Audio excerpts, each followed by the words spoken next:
Okay, we are recording. Good evening, and thanks for joining us for our second Master Plan Town Hall. I am Kimberly Maroney with the City of Oak Park, the Economic Development Director. Colton, can you introduce yourself? Sure, my name is Colton Dale. I am the Community Engagement and Development Specialist for the City of Oak Park. Kevin? I'm Kevin Yee, the Assistant City Manager, Public Works Director, and City Engineer for Oak Park. Rob? Rob Barrett, Director of Technical Planning, City of Oak Park. And Lori. Good evening. I'm Lori Stasiak, Recreation Director. Yeah, it looks like we just had somebody else join us. I'm going to go ahead and start sharing my screen. Just give me a moment while I get that up here. Okay, so tonight we're here to discuss the master plan update for 2020. And the reason we're updating our plan right now is because it does need to be updated every 5 years. The last one we did was back in 2017. So we are doing it a few years early, but we are also working on our city's strategic plan. And we wanted to make sure that those two documents aligned with each other. So we're doing it a little bit early. We also wanted to amend the plan because Jackson Park, oh, I'm so sorry, it went back.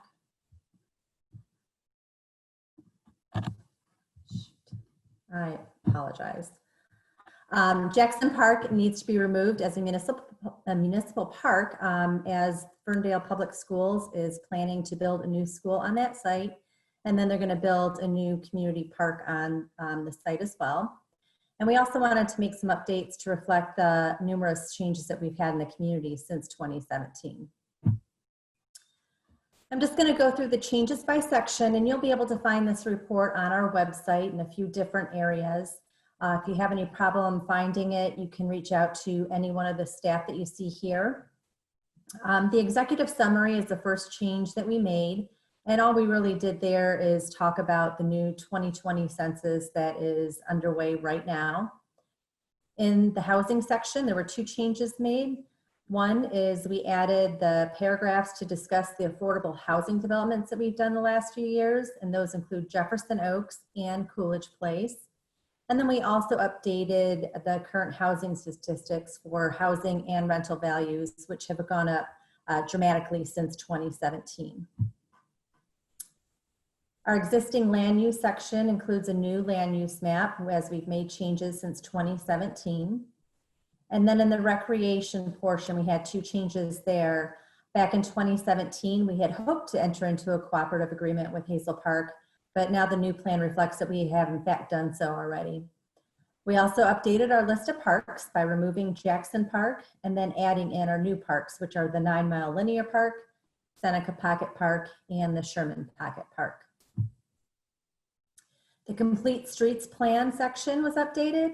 In 2017, we had hoped to adopt a plan that has already been done. So this discusses the adoption and then items that were included in that plan.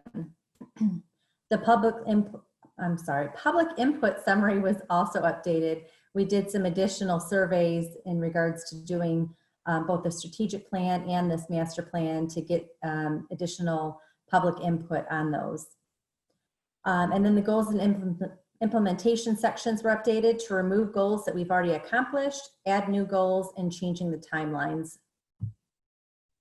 The future land use plan was updated, and that includes two new zoning districts. One is called MX2, which is mixed use. It is similar to our mixed use 1 district, which is on 11 Mile, but this district will be solely located at our city center, which is at the 9 and Coolidge intersection. We also created a new land use, and that is the Industrial Flex Transitional District. And this allows us in the outskirts of our industrial zone to introduce new live work, maker space, those types of elements. That area of our industrial park includes a lot of residential as well, so it was a good fit to test out the new land use. The priority redevelopment sites were updated to remove the sites that we've already developed, and the ones that we've developed and removed were the old Kmart, which is becoming Kroger's, a portion of the Armory site, one on Greenfields where the new Foot Locker development is, and then a large portion on 8 Mile where Forgotten Harvest's new headquarters will go. This is the second town hall that we've done today. We also did a presentation at City Council, and we encourage all of our residents to review the master plan and also submit any public comments or suggestions you have. We need to receive those by September 21st in order to include any changes to be considered before it goes to the Planning Commission and then to City Council for final approval in October. And that is the end of the presentation. I'm going to go ahead and stop sharing and open it up to any of our guests here tonight. If they have any questions, feel free to ask them. I'm going to unmute both of you right now.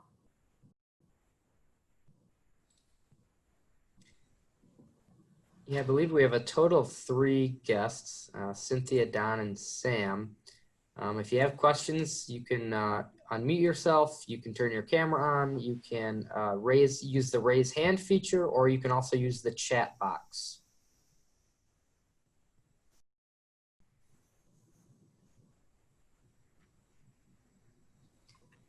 Don, did you have a question? Does the plan include anything around dog parks? So a dog park is something that I think our director, Lori Stasiak, would be better to answer. So I'll go ahead and let her do so. Oh, you're muted. You're muted, Lori. Hi, Don. So actually, the capital improvement fund for 23-24 does include a dog park in it. And the Parks and Recreation Commission is already looking into what the possibilities are as far as a dog park in Oak Park. Location, what is needed, the procedures, some equipment that will need to go into it. So right now, we've gone on one dog park tour already. Last Wednesday, the commission went to Ferndale and Hazel Park dog parks. And next Wednesday, the commission is going to Troy, Royal Oak, and Red Oaks Dog Park, which is part of the Oakland County park system in Madison Heights, to visit their dog park. So yes, there is a dog park in the future. And if you would like any input on a dog park, we'd love to hear from you. Thank you. Sure.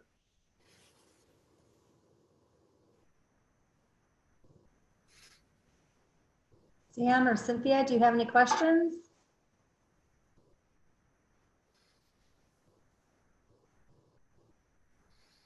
Would staff like to add anything else? Well, I guess I'll just thank Oak Park for their, what's the word, competence and taking care of things like this. And I'm amazed to get the recent Oak Park magazine that talked about surviving through this virus. I'm astounded that Oak Park is doing as well as it is. And I just apologize in advance for those people that are going to come back in 2 years and say, well, why did we do this when they didn't have anything to say at a meeting like this? So thank you. Oh, thank you. Yeah, we wish more people participated. Yeah, thank you, Don.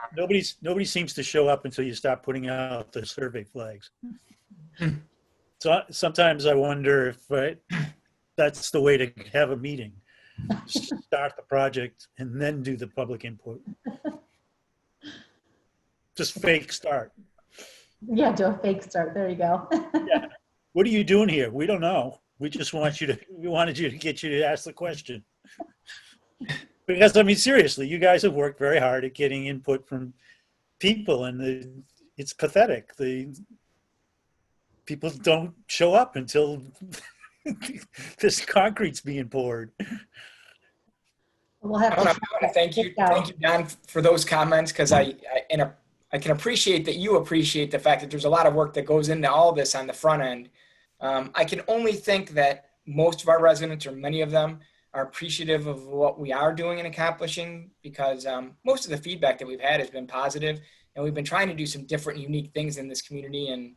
And I think I'm hoping that we're not getting as many people involved because they're kind of happy with what is going on. Right, At the right. same time, we would like to obviously build the community around what the public wants, and that's why Right. we do these things. And I want to, thank in particular Kim and Colton for all the work that they're doing, and Lori and Rob and plenty of others who put a lot into all of these projects and put together the plan to move forward and to get these things done. There's a lot that goes into it, and I appreciate that you're here and reinforcing those items that we're doing and the work that we're doing. I'd like, since I kind of have the floor, can you talk more about complete streets and how to get up and down Coolidge without a car? Yeah, I can take that. So the concept of complete streets is to not only consider vehicular traffic, it's also to consider pedestrians and bicyclists and everything. So anytime a road improvement is made, we want to make sure we're considering all of those elements. And as you can see on 9 Mile, we certainly did that. Took a look at the traffic, decided we didn't need 5 lanes anymore, added the bike lanes, and made some improvements to make pedestrian traffic a little bit better as well by adding the crosswalks to make it safer. In regards to Coolidge, we've done a study recently, actually it was done last year, that we partnered with the communities of Huntington Woods and Berkeley. So we also studied 11 Mile as well. So more meetings need to take place in regards to those corridors.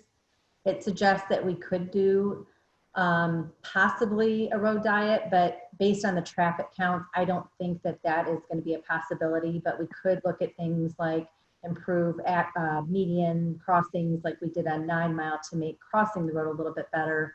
And then maybe doing a multi-use path somewhere along the sides of Coolidge so that bicyclists could use that. But that's in the works right now. So see us from future town halls. Okay.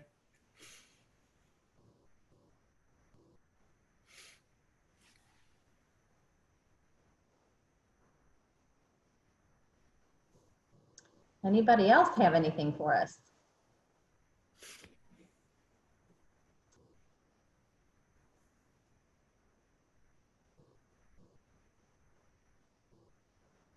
Well, if nobody has anything else, I think we'll go ahead and wrap this up. I appreciate everybody who participated tonight, and we hope to see you at our next town halls.